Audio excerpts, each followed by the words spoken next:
కాదు ఇంకోటి ఉంది కదా, అది ఓపెన్ చేయండి. చూడండి. సో ఇప్పుడు ఈ క్లాస్లో ఏంటంటే మనం కస్టమర్ క్యాష్ డిస్కౌంట్ డిస్కస్ చేద్దామండి. అలాగే కాన్ఫిగరేషన్స్ కూడా చేద్దాము, అవుట్పుట్ ఎలా వస్తుందో చూద్దామండి. సో కస్టమర్ క్యాష్ డిస్కౌంట్స్, యాక్చువల్గా కస్టమర్ క్యాష్ డిస్కౌంట్స్ అంటే ఏంటంటే, ఇప్పుడు మామూలుగా చాలా మంది కస్టమర్స్ ఉంటారు. ప్రతి కంపెనీకి కూడా ఎవరు ఉంటారు, కస్టమర్స్ ఉంటారు. ఈ కస్టమర్స్కి ఏంటంటే ఒక్కొక్కసారి క్యాష్ డిస్కౌంట్స్ ఇస్తూ ఉంటుంటారండి, రెగ్యులర్గా క్యాష్ డిస్కౌంట్స్ ఇస్తుంటారు. అట్లాగే ఏదైనా మనకు పేమెంట్ చేయాలి, పేమెంట్ చేయాల్సినప్పుడు అంటే క్యాష్ డిస్కౌంట్స్ అవ్వచ్చు, లేకపోతే టైం కన్నా ముందే పే చేస్తే కనుక కొంత క్యాష్ డిస్కౌంట్స్ అనేది ఇవ్వడం జరుగుతుంటుంది. సో వాటికి సంబంధించిన కాన్ఫిగరేషన్స్ అన్ని చేద్దాం. అలాగే కస్టమర్ క్యాష్ డిస్కౌంట్ అంటే యాక్చువల్గా అసలు ఏంటనేది మాకు ఐడియా ఉండాలండి. కస్టమర్ క్యాష్ డిస్కౌంట్ అంటే యాక్చువల్గా ఇది కంపెనీకి ఎక్స్పెన్సివ్ అవుతుంది. The company gives cash discount, it is expensive for the company అన్నాడు. అంటే ఏంటి, the company gives cash discount, it is expensive for the company. అంటే ఏంటంటే కంపెనీకి ఎక్స్పెన్సివ్ అవుతుంది. మామూలుగా ఏదైనా ఒక 10,000 రూపీస్ ఉంది ఒక ప్రోడక్ట్ కాస్ట్, మనం ఏం చేసాం, దాన్ని ఒక 5,000 సేల్ చేసేసాం. అంటే మీనింగ్ ఏంటి, ఒక 5,000 అనేది కంపెనీకి అడిషనల్ బర్డెన్ అనమాట, అంటే ఎక్స్పెన్సివ్ కింద కన్సిడర్ చేస్తాం. సో వీటికి సంబంధించిన కాన్ఫిగరేషన్స్ అనేవి చేద్దాం. కాకపోతే మీకు ఒకటే గుర్తుండాలండి, what is the difference between vendor cash discount and customer cash discount. Vendor cash discount అనేది కంపెనీకి ఇన్కమ్ అవుతుందండి, కానీ కస్టమర్ క్యాష్ డిస్కౌంట్స్ అనేది కంపెనీకి ఎక్స్పెన్సివ్ అవుతుంది. ఈ డిఫరెన్స్ అనేది మీకు గుర్తుండాలి. వెండర్ క్యాష్ డిస్కౌంట్ అంటే కంపెనీకి ఇన్కమ్ అవుతుంది, అడిషనల్ ఇన్కమ్. కానీ కస్టమర్ క్యాష్ డిస్కౌంట్ అంటే అది కంపెనీకి ఎక్స్పెన్సివ్ అవుతుంది, గుర్తుపెట్టుకోండి. అది డిఫరెన్స్, దానికి దీనికి ఉన్న మధ్య ఉన్నటువంటి డిఫరెన్సెస్ అన్నమాట. సో వీటికి సంబంధించిన కాన్ఫిగరేషన్స్ చేద్దాం. కాన్ఫిగరేషన్ ఇమేజ్ ఉంటుంది, ఓపెన్ చేయండి.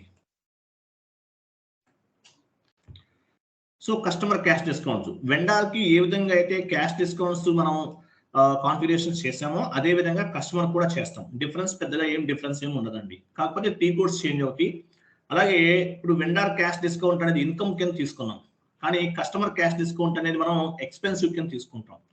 సో కాన్ఫిగరేషన్ చేయడానికి టీ కోడ్ ఏంటి, మామూలుగా configuration of cash discount allowed OBXIలో చేస్తాం. దానికన్నా ముందు మనం ఏం చేయాలి, వీటికి సంబంధించినటువంటి పేమెంట్ టర్మ్స్ కి వాటికి సంబంధించినటువంటి కొన్ని కాన్ఫిగరేషన్స్ అనేవి చేయాలి. నేను చెప్తాను, స్లైడ్ లో ఉన్నవి జస్ట్ మీకు ఐడియా కోసం ఉన్నాయి, నేను కొన్ని చెప్తాను. సో దాన్ని బేస్ గా చేసుకుని ఫాలో అవ్వండి. ఓకే, ఫస్ట్ వచ్చేసి మనకి OBD4 లోకి వెళ్ళండి. OBD4 ఎందుకంటే మనకి ఎక్స్పెన్సివ్ కింద ఏది తీసుకోవాలనేది ఫస్ట్ చెక్ చేసుకుందాం. పొజిషన్కి వెళ్ళండి, మీ ఆపరేటివ్ చార్ట్ ఆఫ్ అకౌంట్ ఇవ్వాలి. GL గ్రూప్స్ అన్ని కూడా మన ఆపరేటివ్ చార్ట్ ఆఫ్ అకౌంట్ కి లింక్ అయి ఉంటాయండి. ఓకే, ఎక్స్పెన్సివ్, యాక్చువల్గా ఎక్స్పెన్సివ్ ఇదైనా తీసుకోవచ్చు, లేకపోతే మనం అడ్మినిస్ట్రేషన్ కాస్ట్ కూడా అడ్మినిస్ట్రేషన్ కాస్ట్ తీసుకున్నాం మార్నింగ్ మ్యాచ్ కి. ఓకే, అడ్మినిస్ట్రేషన్ కాస్ట్ కింద తీసుకోవచ్చు, నో ఇష్యూ, ఏదైనా తీసుకోవచ్చు అండి. అంటే అడ్మినిస్ట్రేషన్ కాస్ట్ కన్నా ఎక్స్పెన్సివ్ అంటే ఎక్స్పెన్సివ్ మేబీ ఎర్రర్ రావచ్చు, ఎందుకంటే ఇక్కడ ఎక్స్పెన్సెస్ మళ్ళీ other income same number range అనేది ఉంది సార్, ఇక్కడ నెంబర్స్ అనేది అకౌంట్ నెంబర్స్ సేమ్ ఉంది కదా, అందువల్ల ఓకే అడ్మినిస్ట్రేషన్ కాస్టే తీసుకుందాంలే. ఓకేనా, వెళ్ళండి అడ్మినిస్ట్రేషన్ కాస్ట్ లోకి వెళ్ళి తీసుకుందాము. OBD4 లోకి అడ్మినిస్ట్రేషన్ కాస్ట్ GL గ్రూప్ ని బేస్ గా చేసుకుని మనం ఎక్స్పెన్సివ్ సంబంధించిన ఒక GL అకౌంట్ ని క్రియేట్ చేస్తున్నాం. FS00 లోకి వెళ్ళండి. ఆల్రెడీ క్రియేట్ చేశారు ఆయన, చూపిస్తారు చూడండి, దాని ప్రకారం చేసుకోండి మీరు. లేదంటే లాస్ట్ బ్యాచ్ వీడియోస్ ఇస్తాను, అదైనా ఫాలో అవ్వండి, మీ ఇష్టం, మీకు ఏది కావాలంటది. ఇక్కడ కస్టమర్ క్యాష్ డిస్కౌంట్ ఎడిట్ చేయండి, సెలెక్ట్ చేసి పైన ఎడిట్ సింబల్ పైన క్లిక్ చేయండి. మీరు క్రియేట్ చేయాలంటే ఎలా చేస్తారు, క్రియేట్ పైన క్లిక్ చేస్తారండి, క్రియేట్ పైన క్లిక్ చేస్తారు. అడ్మినిస్ట్రేషన్ కాస్ట్ GL గ్రూప్ తీసుకున్నాం, రైట్ సైడ్ చూడండి, అడ్మినిస్ట్రేషన్ కాస్ట్ GL గ్రూప్ అనేది తీసుకున్నాం. తర్వాత దేని కిందకు వస్తుంది, ప్రాఫిట్ అండ్ లాస్ అకౌంట్ కాబట్టి ప్రాఫిట్ అండ్ లాస్ అకౌంట్ కింద ఇచ్చేస్తాం. కింద ఏమి ఇచ్చాము, short text and long text, customer cash discount. Long text ఏమి ఇచ్చాము, కస్టమర్ క్యాష్ డిస్కౌంట్ అకౌంట్ అని ఇచ్చాము. ఓకేనా, లేకపోతే కస్టమర్ క్యాష్ డిస్కౌంట్ అలౌడ్ అని కూడా ఇవ్వచ్చు, మీ ఇష్టం, మీకు ఎట్లయినా ఇచ్చుకోండి, మీకు కంఫర్టబుల్ గా ఉండే విధంగా. So customer cash discount account అంటే కస్టమర్ కి క్యాష్ డిస్కౌంట్ ఇస్తున్నాం కాబట్టి ఆ విధంగా తీసుకుందాం. తర్వాత కంట్రోల్ డేటాలోకి వెళ్ళండి. కంట్రోల్ డేటాలో INR ఆటోమేటిక్ గా వస్తుందండి. తర్వాత లైన్ ఐటమ్ డిస్ప్లే షార్ట్ కి 001, తర్వాత ఏముంది, క్రియేట్ బ్యాంక్ ఇంట్రెస్ట్ G001 తీసుకుంటాం. ఓకే, G001 ఇచ్చేసాం, సేవ్.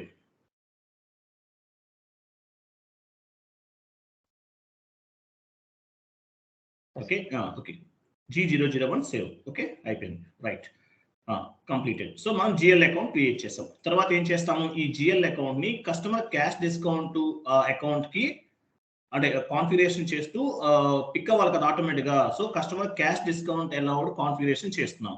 OBXI లో చేస్తాం. వెళ్ళండి OBXI కి వెళ్ళాలి. మీ ఆపరేటివ్ చార్ట్ ఆఫ్ అకౌంట్ అడుగుతుంది, కంటిన్యూ చేయండి. చూసారా, ఫస్ట్ ఏం చేస్తారు మీరు యాక్చువల్గా ఇక్కడ సేమ్ ఇంతకుముందు ఎలా చేసామో సేమ్ యాక్చువల్ గా చేసేయండి, ఏం లేదు. పోస్టింగ్ కీ పైన క్లిక్ చేస్తాం. ఫస్ట్ ఏం చేయాలి, యాక్చువల్గా ఇది ఇలా కనిపించదు మీకు విండో. పోస్టింగ్ కీస్ పైన క్లిక్ చేయండి. ఓకేనా, పోస్టింగ్ కీస్ పైన క్లిక్ చేసిన తర్వాత ఎస్ ఆర్ నో అని వస్తుంది మనకు ఆప్షన్. ఎస్ అని ఇవ్వండి. తర్వాత ఏం చేస్తాము, క్యాష్ డిస్కౌంట్ జిఎల్ అకౌంట్ అని ఇక్కడ ఇస్తాం. డ్రాప్ డౌన్ చేసి చూపించండి. ఇది ఎక్కడ క్రియేట్ చేసాం మనం, జిఎల్ అకౌంట్ లో క్రియేట్ చేసాం. FS00 లో క్రియేట్ చేసాం. కస్టమర్ క్యాష్ డిస్కౌంట్ అనేది ఇక్కడ తీసుకుందాం. ఓకే రైట్, క్లోజ్ చేసేయండి. ఈ అకౌంట్ అనేది మనం బిఫోర్ క్రియేట్ చేసాం కదా, ఈ అకౌంట్ ని మనం ఇక్కడ ఇస్తాం అనమాట. కంటిన్యూ. సో ఈ అకౌంట్ అనేది ఇచ్చేసాం, అదే కదా, ఏం మానలేదు కదా. అదే సార్. తర్వాత పోస్టింగ్ కీస్ పైన క్లిక్ చేస్తాం. క్లిక్ చేసి ఎస్ కొట్టేస్తాము. ఆటోమేటిక్ గా డాక్యుమెంట్ అనేది సేవ్ అయిపోతుంది. ఓకే, ఇంతవరకు మనము FS00 లో customer cash discount allowed GL account create చేసాము. అట్లాగే మనం ఏం చేసాము, ఆ జిఎల్ అకౌంట్ ని కస్టమర్ క్యాష్ డిస్కౌంట్ పిక్ అవ్వటం కోసం OBXI లో కాన్ఫిగరేషన్ కూడా చేసామన్నమాట. క్లియర్ కదా, అర్థమైందా. తర్వాత పని చేద్దాం, మనము ఒక కస్టమర్ కూడా క్రియేట్ చేద్దాం. OBX1 లోకి వెళ్ళండి. XD01 కదా కస్టమర్ క్రియేషన్. XD01.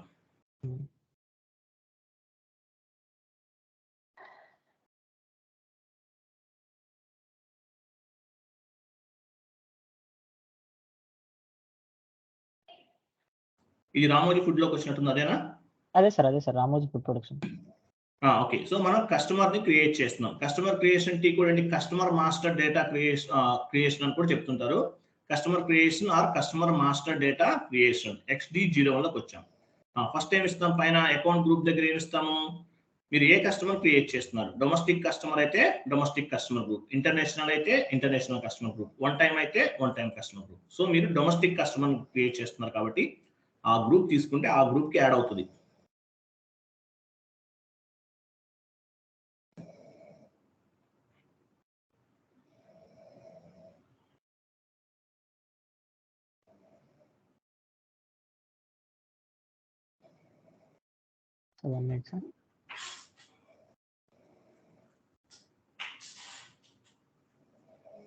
మీకు గుర్తుందా, నేమ్ గుర్తుందా డొమెస్టిక్ కస్టమర్ది? ఉంది సార్, RADV. ఒక్క నిమిషం ఇవ్వండి, RADV చూడండి. అది మీకు ఆర్ లో ఉంటుంది చూడండి. ఎం అయిపోయింది, ఎల్ అట్లా ఇక్కడ చూడండి. అది సార్ RADV ఇక్కడ ఇవ్వండి, అలా చూసుకోండి మీరు. ఓకే, కంపెనీ కోడ్ ఇచ్చాం. RAMF రామోజీ ఫుడ్ ప్రొడక్షన్ అనేది కంపెనీ. ఓకేనా, ఇక్కడ ఏమి ఇచ్చాము, డొమెస్టిక్ కస్టమర్ గ్రూప్ తీసుకున్నాం. ఎంటర్. ఫామ్ ఫిల్ చేయండి. ఒక కస్టమర్ తీసుకోండి, కంపెనీ తీసుకోండి, అలాగే నేమ్ కూడా ఇవ్వండి.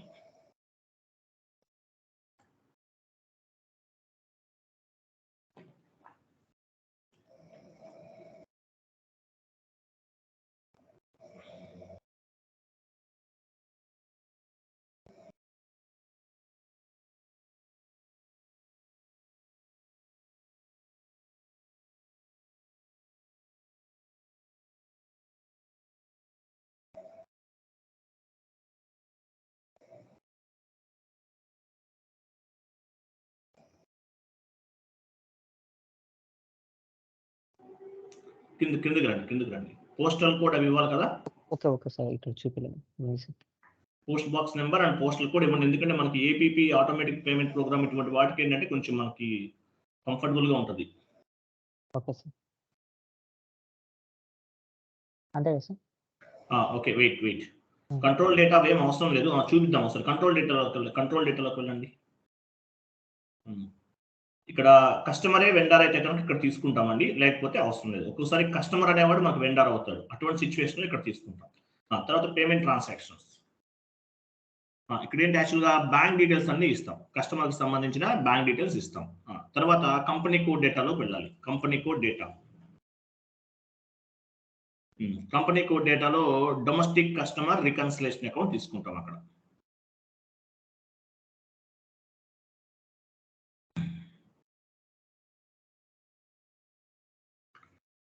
Short key 001.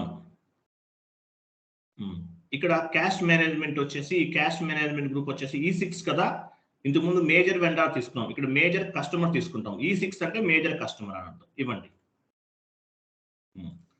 ఇక్కడ పేమెంట్ ట్రాన్సాక్షన్స్ లో ఏమి ఇవ్వాలి? 0002 ఇస్తాం. రియల్ టైంలో మీరు ఏదైతే పేమెంట్ టర్మ్ ఏదైతే క్రియేట్ చేసుకుంటారో ఆ పేమెంట్ టర్మ్ అనేది ఇస్తారు. ఇక్కడ కంటిన్యూ చేయండి. Okay, right. టోలరెన్స్ గ్రూప్ తెలుసు కదా మనకి, టోలరెన్స్ గ్రూప్ అనేది ఇచ్చేస్తాం. కంటిన్యూ చేయండి. ఓకే, సేవ్ చేసేయండి, ఇంకేం అవసరం లేదు. కస్టమర్ అనేవాడు క్రియేట్ అయిపోయాడు. ఓకేనా, రైట్. కింద మనకు అలా మెసేజ్ చూపించాలండి, customer has been created for company code RAMF. So అలా కనిపిస్తేనే మీరు కరెక్ట్గా చేసినట్లు. ఓకేనా, రైట్. సో కస్టమర్ని మనం క్రియేట్ చేసాం. ఇప్పుడు ఏం చేద్దాం? కస్టమర్ ఇన్వాయిస్ పోస్ట్ చేద్దాం. FB70 కదా కస్టమర్ ఇన్వాయిస్ క్రియేషన్. FB70కి వెళ్ళి ఒక కస్టమర్ని పోస్ట్ చేయండి. సింగిల్ స్క్రీన్లో చేస్తున్నామండి. అదే మీరు డబల్ స్క్రీన్ అయితే F-22లో చేస్తారు.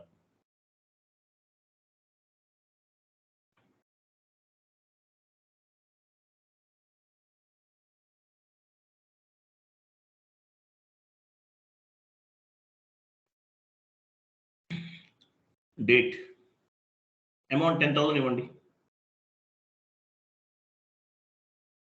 చాలు. కస్టమర్ ఇన్వాయిస్ క్రియేషన్ వెండర్ ఇచ్చారు. Sorry sir.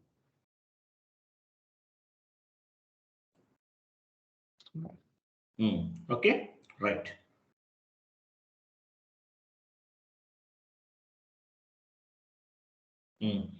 జిఎల్ అకౌంట్ దగ్గర ఏం తీసుకుంటాము? సేల్స్ జిఎల్ తీసుకుంటాము. సేమ్ కస్టమర్ ఇచ్చారు కదా మీరు? అవును సార్, సేమ్ కస్టమర్.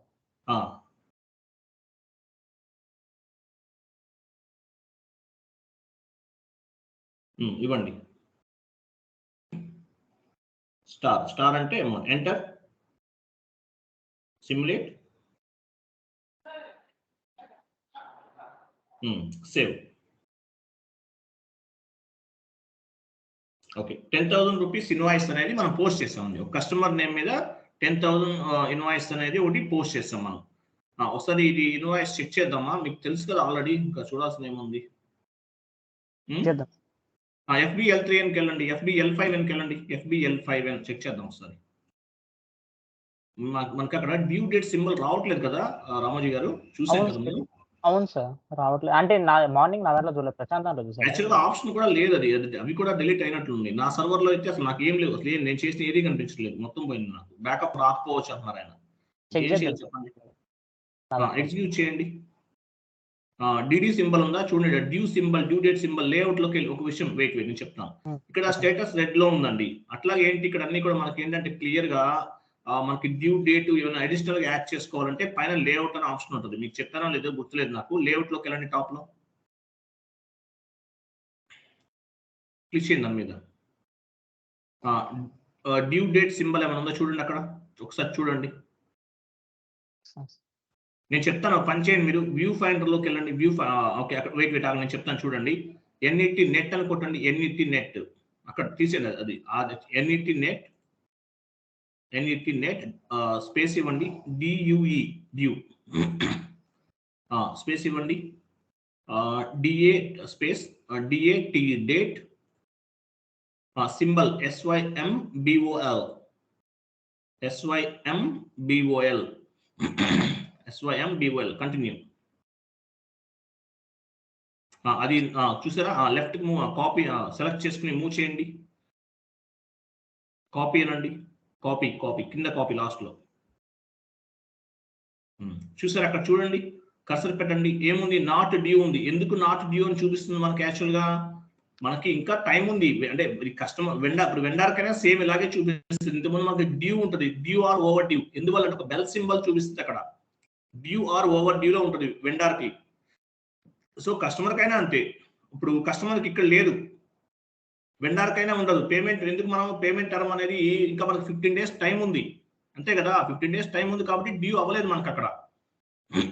ఎన్ని రోజులు టైం ఉంది మనకి? 15 డేస్. మనకి పేమెంట్ టర్మ్ 0002 పైన పేమెంట్ టర్మ్ అని చూపించండి ఒకసారి. 0002 చూడండి అక్కడ, అదిగో 0002 ప్రకారం ఏంటి మనకి మీనింగ్ ఏంటి? మనం పేమెంట్ చేయడానికి మినిమం ఒక 15 డేస్ వరకు టైం ఉంది మనకి. అందువల్ల మనకి ఇక్కడ డ్యూ కానీ ఓవర్ డ్యూ కానీ చూపించట్లేదు. అదే మీరు 0001 పేమెంట్ టర్మ్ తీసుకుంటే డ్యూ ఆర్ ఓవర్ డ్యూ చూపిస్తుంది మనకి. సో ఇక్కడ ఎందుకు డ్యూ అవ్వలేదు? నాట్ డ్యూలో ఎందుకు ఉంది? మనకి ఇంకా టైం ఉంది పేమెంట్ చేయడానికి. ఎన్ని రోజులు టైం ఉంది? 15 డేస్ టైం ఉంది కాబట్టి నాట్ డ్యూలో ఉంది. ఈ ఒక్క పాయింట్ గుర్తుపెట్టుకోండి, యాక్చువల్గా క్లియర్గా గుర్తుంది మీకు. Okay right. సో ఇది క్లియర్ చేద్దాము, వెళ్ళండి. క్లియర్ చేద్దాం, వెళ్ళండి. F-28 లో మనం కస్టమర్ ఇన్వాయిస్ అనేది క్లియర్ చేస్తున్నాం.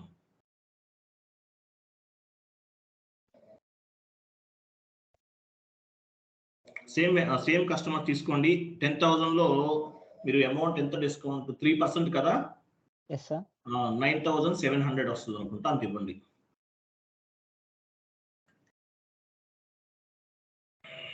కస్టమర్ ఇన్వాయిస్ క్లియరింగ్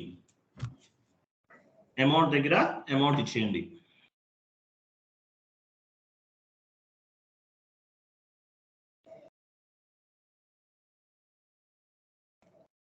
అదేనా రాజా ఎంటర్ప్రైజెస్? అదేనా? ప్రాసెస్ ఓపెన్ ఐటెంలోకి వెళ్ళండి. చూసారా 3% క్యాష్ డిస్కౌంట్ ఆటోమేటిక్ గా పిక్ అయింది కదా. తర్వాత 3% అని ఇక్కడ కనిపిస్తుంది. 9,700 పే చేస్తున్నాము, రిసీవ్ అవుతుంది మనకి.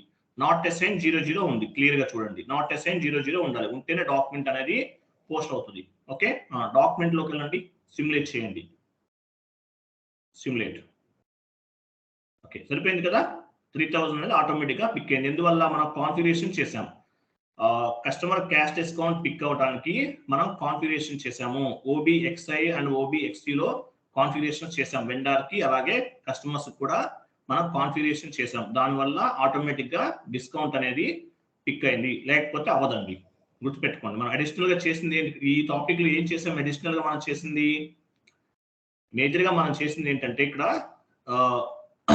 క్యాష్ డిస్కౌంట్ GLs క్రియేట్ చేసాం వెండర్స్ కి, కస్టమర్స్ కి. అట్లాగే OBXI అండ్ OBXU ఆ రెండు టీ కోడ్స్ లో అసైన్ చేసాం. OBXU లో అండ్ OBXI లో మనం అసైన్ చేసుకున్నాం. చేయటం వల్ల మనకి ఈ విధంగా క్యాష్ డిస్కౌంట్ అనేది పిక్ అవుతుంది. అడిషనల్ గా ఒక లైన్ అనేది చూపిస్తుంది.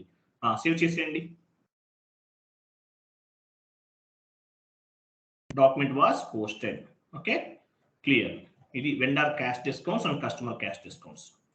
ఓకే, ఏదైనా రామోజీ గారికి చాలా థ్యాంక్స్ చెప్పాలి. పాపం ఆయన సపోర్టింగ్ టీమ్ వాళ్ళతో ఫైట్ చేసి ఎవాపర్తో ఇష్యూ రిజల్యూషన్ చేయించుకున్నారు. నేను చేయించలేకపోయాను. పర్లేదు సార్, ఇట్స్ ఓకే. నాకైతే కొంచెం పేషెన్స్ తక్కువ, ఎందుకంటే నాకు క్లాస్ అనేది ప్రాపర్ గా జరగాలి. ఏ ఇష్యూ వచ్చినా యాక్చువల్గా నేను మంత్లీ 1 lakh పే చేస్తున్నాను వాళ్ళకి ఈ సర్వర్స్ కోసం. మంత్లీ మినిమం 100 సర్వర్స్ ఇస్తాం మనం. మనకు సపోర్టింగ్ ఎందుకంటే ఇంకా మనకు బెటర్. ఇంతకు ముందు వేరే టీం వాళ్ళు ఉండేవాళ్ళు, వాళ్ళు అసలు పట్టించుకోరు, ఫోన్ కూడా పిక్ చేయరు. అదొక పెద్ద టార్చర్ నాకు. ఏదైనా ఎర్రర్ ఫామ్ అయితే చాలా భయం, ఎవాపర్ ఇష్యూ వస్తుందని భయం వేసేది నాకు. రెస్పాండ్ అవ్వరు. తర్వాత మళ్ళీ వీళ్ళు పట్టుని ఫైనల్ గా వీళ్ళు కొంచెం బెటర్, ఉన్న వాళ్ళలో బెటర్. యాక్చువల్ ఇటు ఎవాపర్ ఇష్యూ, మేజర్ ఎవాపర్ ఇష్యూ రావడం ఇది maybe 4th time 5th time ఇది. సో అట్లీస్ట్ రెస్పాండ్ అయ్యారు. మనకి ఇంకా తప్పదు మనకి, ఎందుకంటే ఈ టెక్నాలజీ కాబట్టి ఏదో రకంగా చేయించుకోవాలి. రిక్వెస్ట్ చేస్తున్నాం మనం ఫైట్ చేస్తే మనలాంటి వాళ్ళు ఇంకో 10 మంది ఉంటారు, వాళ్ళకి మనల్ని పట్టించుకోరు. వాళ్ళు కోట్లలో బిజినెస్ చేసేవాళ్ళు. ఓకేనా రైట్.